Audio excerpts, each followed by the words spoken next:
Tollywood star heroine Keerthy Suresh Tirumala Shri Venkateswara స్వామివారిని దర్శించుకున్నారు. కుటుంబ సభ్యులతో కలిసి స్వామివారి సేవలో పాల్గొన్నారు. ఇక ఈ సందర్భంగా కీర్తి సురేష్ ను తన పెళ్లిపై వస్తున్నటువంటి వార్తల గురించి మీడియా ప్రశ్నించగా తిరుపతిలో తన పెళ్లిపై మరోసారి క్లారిటీ ఇచ్చింది కీర్తి సురేష్. తన పెళ్లి ఎప్పుడు ఎక్కడో వివరించిందామే. అయితే ఈ సందర్భంగా కీర్తి సురేష్ మాట్లాడుతూ త్వరలోనే తాను పెళ్లి చేసుకోబోతున్నట్లు వెల్లడించింది.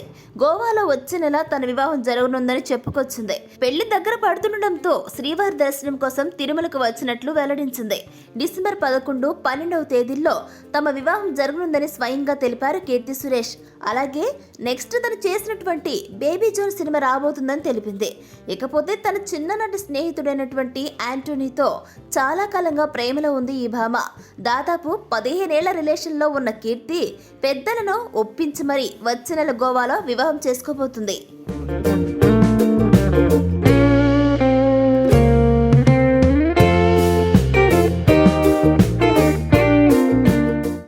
బేబీ జాన్ అని నా హిందీ ప్రాజెక్ట్ వస్తుంది అండ్ నెక్స్ట్ మంత్ నా పెళ్ళి ఉంది, దానికోసం వచ్చాను. ఎక్కడ మేడం పెళ్ళి? ఎక్కడ? గోవాలో. Thank you.